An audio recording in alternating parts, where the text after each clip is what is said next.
peculiar time of the year when demand to know where you are and why you have been kidnapped.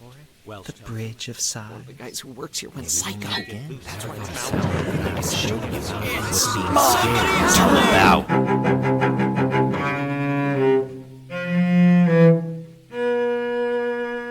welcome to October by May, the short stories of Edward T. May. Presented by James Allen May. The witchcraft trials of the 17th century. These atrocities have always inspired a special kind of dread in my psyche. Collective mobs drowning in groupthink and hysteria, inflicting their will on an innocent, all based on outrageous and incredible claims. The powerlessness of the victim, as members of their own community, impugn them with the worst types of crimes human beings aren't even capable of. On top of all of this, the madness of the crowds infects even the legal system, the courts. The very institution created to dole out justice actually becomes the very institution carrying out horrifically unjust sentences. Perhaps the worst part is that while the witchcraft hysteria was hundreds of years ago, the instinct to hunt down perceived heretics of any variety just seems to be part of human nature. We can all conjure examples from more recent history of witch hunts, and I'm sure we have all wondered what it would be like to be the one who all the fingers point to be the name on everyone's lips, to have the eye of destruction fixed upon you. There's a clever little wordplay trick that you'll sometimes see when researching these events. It comes in the form of a simple question, one that seems to be merely testing your knowledge of New England history. How many witches were killed during the Salem witch trials? You may be perusing your memory of history class or that documentary you watched or podcast you listened to, trying to come up with the number of how many were tried and killed during that terrible time in history. Did you catch the trick? The answer is 0. 0 witches were killed. Only innocent, fully human victims. Nowadays, we of course say this with confidence, because of course there is no evidence that any of these people had sold their souls to the devil, or that they had spells that were successfully carried out, or anything of the like. But what if we did have such evidence? What if we did have reason to wonder? Would we reconsider the justice that was supposedly delivered by the townspeople? What if one of these supposed witches had placed a violent curse upon her town just before her death? A curse that actually came true. The Bay Road Burial Ground.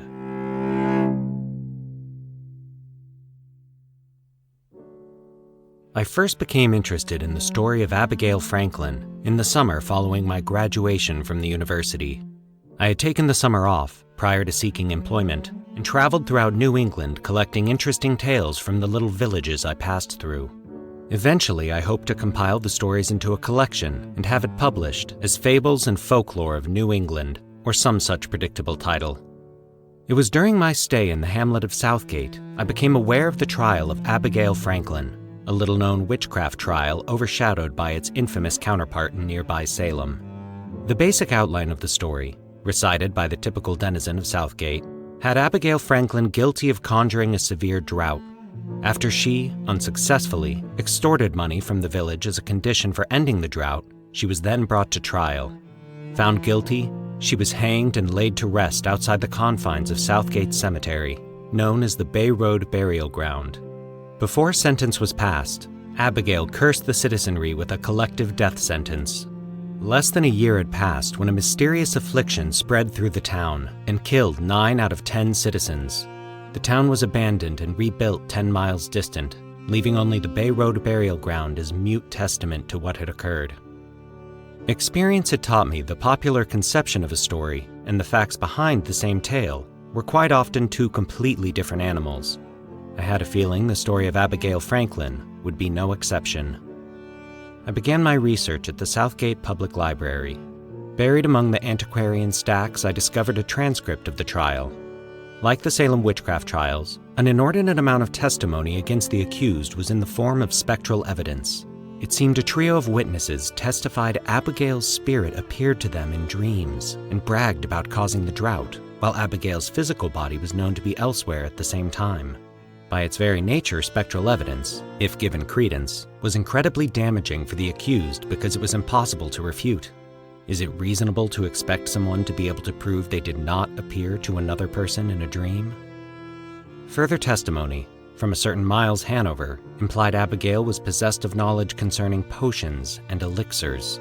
Goody Wainwright unhesitatingly confirmed the observations of the respectable Mr. Hanover. The good Reverend Honeycutt claimed Abigail came to him after the drought had lasted for 1 year and offered to provide Southgate with water. She asked an exorbitant price. It was after making this suggestion, Abigail was arrested. Half a dozen witnesses testified to seeing Abigail stalking the woods at all hours with a queerly shaped broomstick. It was strongly inferred the broomstick was used to carry her through the air, though no one had actually seen her in the act. The suggestion was made that the queer shape of the stick might have aided Abigail in casting spells. However, no one was willing to definitively assert what Abigail did with the broomstick. At the end of the transcript was an addendum, noting 2 days after the hanging, a well was excavated, which proved to be a source of pure, sweet water capable of supplying the needs of the entire village. The implication being, the discovery of the well had been God's way of rewarding the inhabitants of Southgate for ridding their community of a pernicious influence, namely, Abigail Franklin. For her part, Abigail denied the charges leveled against her. She claimed the town leaders were persecuting and prosecuting her, so they would not be required to pay her an agreed-upon fee for ending the drought. In addition to the trial transcript, I studied the letters and diaries written by residents of Southgate, donated to the library by the surviving relatives. Scant as they were, I also searched through other public records from the time of the trial. Slowly, I began to develop an image of Abigail Franklin uncluttered by the aura of witchcraft, an image somewhat at odds with the prevailing sentiment. Apparently, Abigail existed on the margins of society. She lived alone on the outskirts of town. Part midwife, part herbalist, she managed to scrape together a living by delivering children and selling remedies for any number of common ailments. Abigail was apparently quite competent as a midwife. I was surprised to learn the publicly recorded births indicated she delivered fully half of Southgate's newborns in the year before she was hanged. Interesting. This fact also implied she was well trusted by the populace of Southgate. However, Abigail didn't attend church, which might explain why she was popular with the townspeople in a professional capacity, but never accepted socially by the community of Southgate as one of their own. After digesting this information, I returned once again to the trial transcript. Abigail was well known as a dispenser of herbal remedies. Could this be the basis for the claim by Miles Hanover, and confirmed by Goody Wainwright, that Abigail was possessed of knowledge concerning potions and elixirs? Perhaps Miles Hanover and the good wife Wainwright were new to the community and misinterpreted Abigail's herbal remedies as potions and elixirs. Not true. A record of birth indicated Abigail had delivered Mr. Hanover's second child 2.5 years previous to his accusation in open court. Similarly, Goody Wainwright admitted in a letter to her sister of being cured of the ague by Abigail during a particularly harsh winter. Abigail had, no doubt, utilized potions and elixirs to effect the cure of the respectable Miss Wainwright. Why would Hanover and Wainwright mislead the court, allowing everyone concerned with the trial to misinterpret the genuine purpose behind Abigail's potions and elixirs? I turned my attention to the charge that Abigail had utilized a queerly shaped broomstick for deviant purposes of some sort. What made the shape queer? I reread the trial transcript but remained unenlightened on the subject. Yet, I remembered a reference somewhere to a certain stick, or odd stick, or strange stick in the papers before me. I checked the meager cache of letters and diaries in my possession once again and found what I'd been seeking. A young woman had written in her diary of a curious forked stick a woman of the village owned that could find any manner of thing. Of course, the queerly shaped broomstick must have been a dowsing rod. Abigail had been familiar with the art of dowsing. That must have been how she proposed to break the drought. She never promised to make it rain. She promised to provide water for the town of Southgate. It was her intent to find an underground river or reservoir to fulfill the needs of the village. Thus, a considerable portion of the testimony given at Abigail's trial had been damning precisely because it contained these grains of truth, though the truth had been purposely distorted to make Abigail's actions appear as sinister as possible. Abigail had made potions and elixirs, but all for good, not ill. Abigail had stalked through the woods at night with stick in hand, but in order to find water, not to cast spells or ride the stick through the air. Abigail had asked for a fee to end the drought, a fee due her for services rendered. Another tidbit of information in Abigail's favor involved the addendum to the trial transcript. Why the addendum would be made a part of the transcript when it was in no way related to the trial was telling. The discovery of the water source was obviously interpreted as a justification for the trial and subsequent hanging. But why did the people of Southgate feel a justification was necessary? If Abigail truly had perpetrated the crimes she'd been accused of, then the addendum would most likely have never been added. It was obviously nothing more than a salve for the collective conscience of Southgate. On closer examination, other disturbing discrepancies became apparent. By all accounts, the drought had begun during spring planting. By midsummer, the crops, already stunted by lack of moisture, withered and died. The old community well yielded just enough water for the necessities of drinking, cooking, and basic hygiene.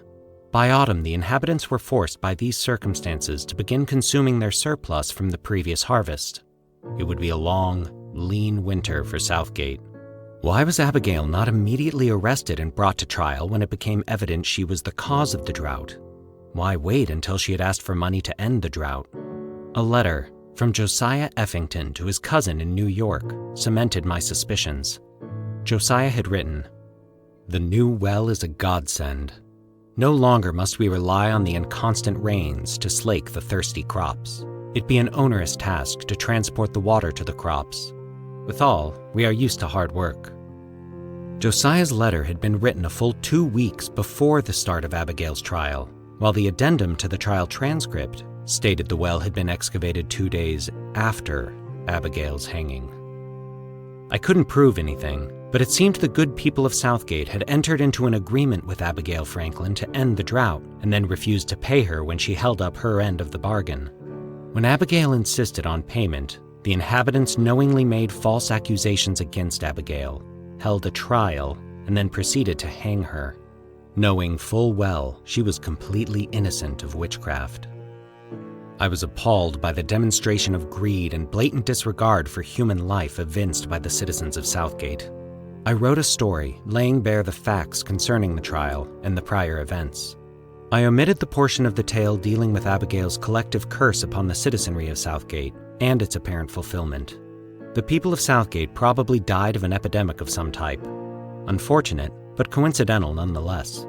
I felt such material to be too sensationalistic and, furthermore, it would detract from the hard facts I'd managed to dredge up concerning Abigail's innocence. I managed to have the piece published in an obscure regional publication. There I thought the matter would lie. Then, 9 months after the story was published, I received a letter from a certain Sarah Hinsdale. Miss Hinsdale confessed to being a distant relative of Abigail Franklin. Furthermore, she told me she had been delighted to read a thoroughly researched, objective account of Abigail's story, accustomed as she was to reading undocumented slurs. She hinted, in a roundabout way, I'd really only revealed a fraction of the story. She assured me the events subsequent to Abigail's hanging were every bit as interesting as the tangled tale I'd uncovered. Miss Hinsdale thanked me profusely for my efforts at righting the wrong done to Abigail. She insisted upon expressing her gratitude in a form more concrete than mere words, and asked if I would be at all interested in perusing a diary written by a niece of Abigail Franklin. Needless to say, I jumped at the opportunity. I immediately responded to her letter, and we agreed to meet at her residence in New Hampshire in 2 weeks. Miss Hinsdale was plain, practical, and prudent, the veritable image of the New England stock from which she was descended. She would never again see 60, but her sparkling eyes and lively wit belied her years. We began our discussion on an autumn afternoon, over tea, and continued into the evening, the tea eventually being fortified with brandy. She allowed me to look through the diary of Prudence Adams, Abigail Franklin's niece, at my leisure. Other than family and a few close friends, no one has been permitted to study what has been set down on these pages," Miss Hinsdale assured me as she handed me the diary. "As I mentioned in my letter, I believe the reminiscences contained within this book form a far more engaging story than the one concerning Abigail's trial. However, the vast majority of researchers in their ignorance would misinterpret what is written here. Given the opportunity, they would only reinforce the myth Abigail had been a witch. I despaired in finding anyone worthy to relate the happenings documented within these pages until I read your article." I graciously accepted the volume, as well as the praise, and skipped through the pages until I found a reference to Abigail's trial. It seemed Prudence had chronicled Abigail's final days in excruciating detail. The minutia set down was in stark contrast to the spotty information usually accorded the historical researcher, but the details were banal at best, and the narrative quickly descended into the depths of tedium. After reading a few pages, I knew what Abigail had worn, what she had eaten, and the words she had spoken on that fateful day of her hanging. I knew the exact location she had been buried, and at what depth. Detailed sketches accompanied the prose. "Do you agree?" Miss Hinsdale asked. "Do I agree?" I repeated stupidly, not understanding her question. "Yes. Do you agree with my assessment regarding this chapter of Abigail's story?" The details are, well, they're overwhelming," I sputtered, not wanting to offend my host by openly disagreeing with her. The diary was, indeed, brimming with information, but the data offered was somehow pedestrian in nature. I couldn't understand why Miss Hinsdale thought the diary was so intriguing. "Read those few pages again," she suggested. "Read them carefully. I'll find something for us to eat." Thinking I'd missed something, I thumbed through the yellowed parchment and reread the pages referencing Abigail. Still, I wondered what the good Miss Hinsdale expected me to find. I read the pages yet again. I inspected the sketches. Slowly, by incremental stages, I began to grasp the significance. It was Abigail, not her jailers, who'd specified what clothes she would wear and what food she would eat in her final moments. It was Abigail as well, who detailed where she was to be buried. As long as Abigail's grave was not within the confines of the Bay Road burial ground, sacred ground, it was immaterial to her jailers where she was laid to rest. So, they acceded to her request. Why was Abigail so concerned with these trivial matters? Simply put, she didn't feel they were trivial. "Do you believe in serendipitous events?" Miss Hinsdale asked as she placed a tray of sandwiches between us. "Without a doubt," I readily admitted. "Approximately 1 year before your article was published, the owner of the land whereon the Bay Road burial ground is located decided to build luxury condominiums. Naturally, the human remains would be exhumed and reburied, but if left to the owner, the procedure would certainly lack the rigorous scientific protocol required for such operations. Realizing what was at stake, an archaeologist from the university immediately issued a request to perform the necessary task of removal and reburial so a proper study could be conducted. The owner granted permission, a work crew was hastily assembled, and excavation was begun. As we sit here chatting, they are mere days from finishing their task," she told me. "A more serendipitous occasion could not be imagined." A moment of silence ensued as I struggled to make sense of what she was telling me. Miss Hinsdale had obviously been wrestling with the mystery of the Bay Road burial ground for quite some time. She had access to data crucial to the understanding of the case, data unavailable to others. She'd assembled facts, made deductions. She knew things. "Do you know how the people of Southgate died?" I whispered. "I believe I do," she admitted with the barest nod of her head. "But we need to speak with Professor Donaldson, the archaeologist in charge of the excavations. He will be able to confirm whether or not my theory is correct." "And you want me to write another article exonerating Abigail of any responsibility for their deaths?" It won't exonerate her, she stated firmly. Abigail was responsible for their deaths, but there was no witchcraft involved. I simply want you to record the truth. Very well, I said as I reached for a sandwich. Tell me what you think happened, and tomorrow we'll go see Professor Donaldson. For the next 2 hours, Miss Hinsdale recounted the research she'd done in the areas of human physiology, botany, and hydrology, and by the end of that time I'd become convinced she held the answer to what transpired those many years ago to the people of Southgate. I returned to my motel room and slept fitfully for a few hours. After a quick and unsatisfying breakfast, I returned to Miss Hinsdale's house, and together we paid a visit to Professor Donaldson at the Bay Road Burial Ground. Professor Donaldson was worn and weathered like some ancient rock formation. His every word, each movement he made, seemed carefully planned and considered before being executed with an economy of effort. As Miss Hinsdale and I approached, he slowly rose and dusted his knees with gnarled hands. I introduced Miss Hinsdale and myself, and then proceeded to briefly outline the purpose of our visit. Abigail Franklin, Professor Donaldson mused in a dry voice. Yes, I'm familiar with the tale. He lingered over each word, delivering them with care, as though with every syllable a king's ransom was being dispensed. Then, you'll help us? I asked hopefully. I'm always in favor of discovering truth and dispersing knowledge, he drawled. Not to mention furthering the cause of justice. How can I help? I then asked Professor Donaldson if he had been able to determine a cause of death for the majority of people interred in the Bay Road Burial Ground. Upon hearing the question, he frowned and bowed his head.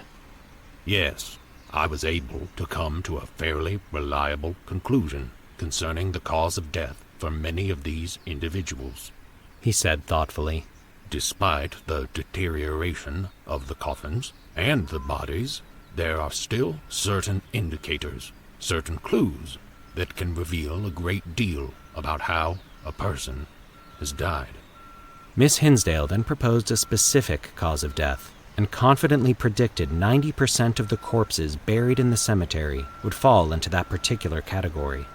She asked him if he could either refute or verify her suspicions. I wondered. Professor Donaldson sighed.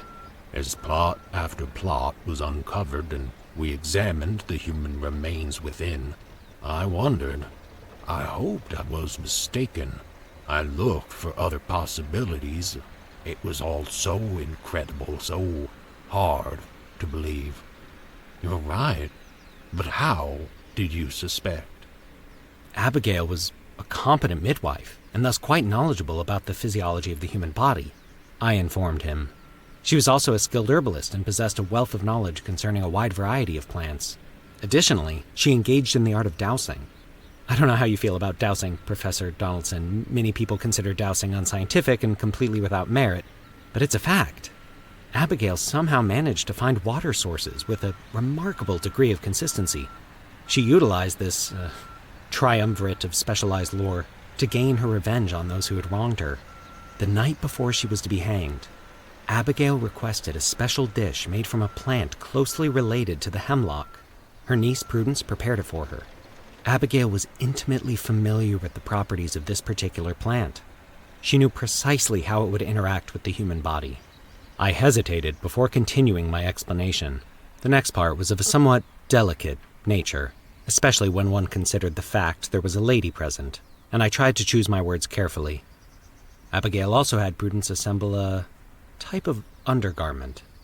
Abigail was well aware that upon being hung, she would lose all muscle control, and the contents of her bowels would be released. Her plan was to contain the bodily waste in this special undergarment for a short period of time, specifically until she was buried. The placement of Abigail's grave was critical to the success of her scheme. After years of dousing the area, she knew where the underground water sources were located, as well as their relative depth. Thus, she had her grave strategically placed over one of these subterranean streams, with the additional proviso she was not to be buried in a coffin. After Abigail was executed and buried, The undergarment quickly rotted away, and the contents eventually leached through the soil and into the underground stream. The entire process took approximately 1 year, just as Abigail had predicted. The stream then carried the digested remains of the plant directly to the new well Abigail had contracted to find for Southgate, but for which she was never paid. The people consumed the water and were subsequently sickened by the chemical properties of the plant. Professor Donaldson nodded his head slowly. Still, what made you suspect the people had been... A bit of botanical research, of course, I elucidated. The effects of that particular plant were relatively unknown in Abigail's day, but it has since been thoroughly studied and cataloged. Modern science has detailed its capabilities, and the information can be quickly retrieved from the internet.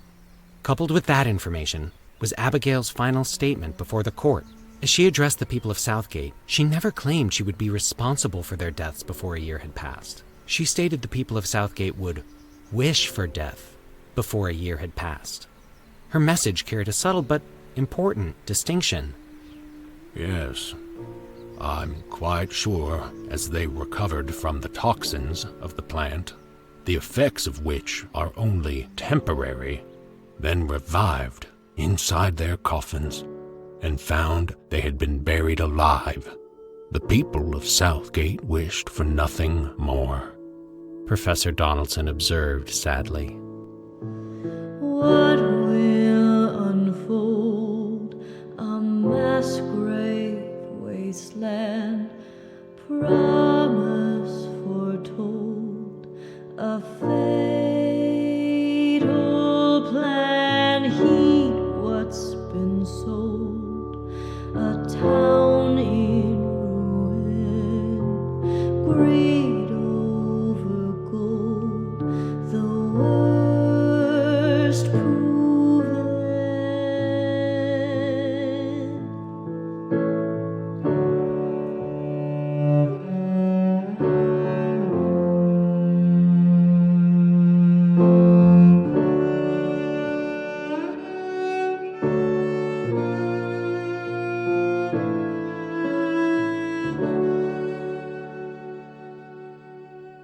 The story of Abigail is undeniably tragic. I suppose it's tragic for the people of Southgate as well, but let's be real. While she's absolutely guilty of causing mass live burials, they kinda had it coming. Abigail was just a woman far too ahead of her time. Far too intelligent, independent, and willful for her 17th century village to understand or embrace. That's why, when it came to telling her story, I needed the help of one particular musician, Neyla Pekarek. As she herself is more imaginative, inventive, unique, and intelligent than many people know what to do with, she has an organic connection to those like Abigail. She has actually written an entire concept album about another such woman. Entitled Rattlesnake, it tells the real-life story of a Colorado frontierswoman, Rattlesnake Kate, who clobbered 140 rattlers during an unexpected snake migration on the plains of Colorado. Rattlesnake Kate, known Kate Slaughterback, got a nickname when she was looking for ducks and then a rattlesnake attack. The album is a cheeky amalgam of folk, Americana, doo-wop, barbershop, blues, and even a smidge of the American musical theater. In fact, the album has been adapted for the stage. As of a few days ago, there was going to be a full production coming to the Denver Center for the Performing Arts in 2021. Unfortunately, due to the pandemic, the DCPA just announced their entire season is canceled. But you can still purchase the album wherever you buy your music. And you can even buy it on vinyl, which is the option I went with, and I love it. I'm so honored that Neyla was game to write music for Abigail, which you heard throughout the story, but she left us with an extra treat. That music you heard was adapted from this full version of the song. Enjoy Neyla Pekarek's Abigail.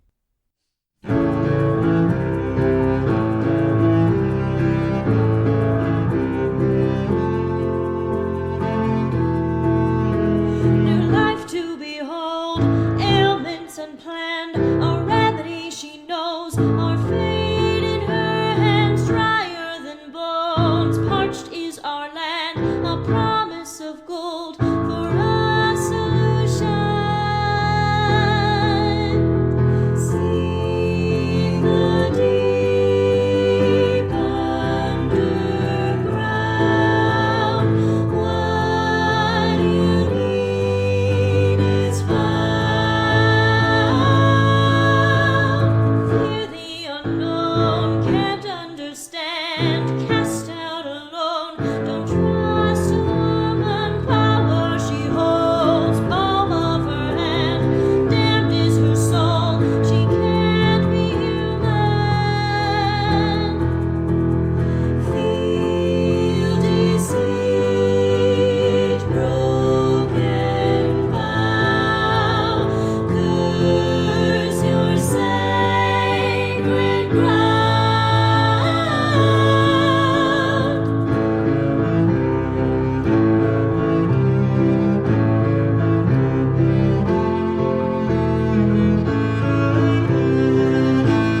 Thank you so much for joining us, and thanks again to Neyla.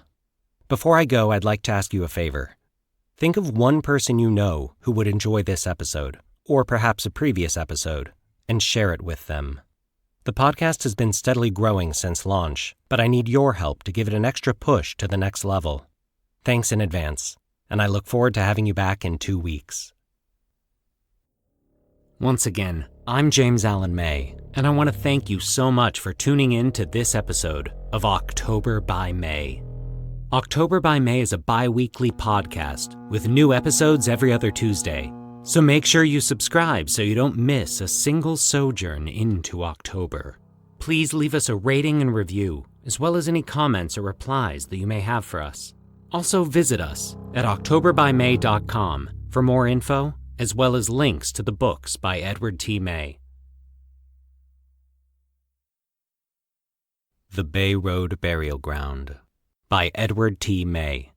Recitation and audio design by James Allen May. Theme by Hassan Nazari Rabati.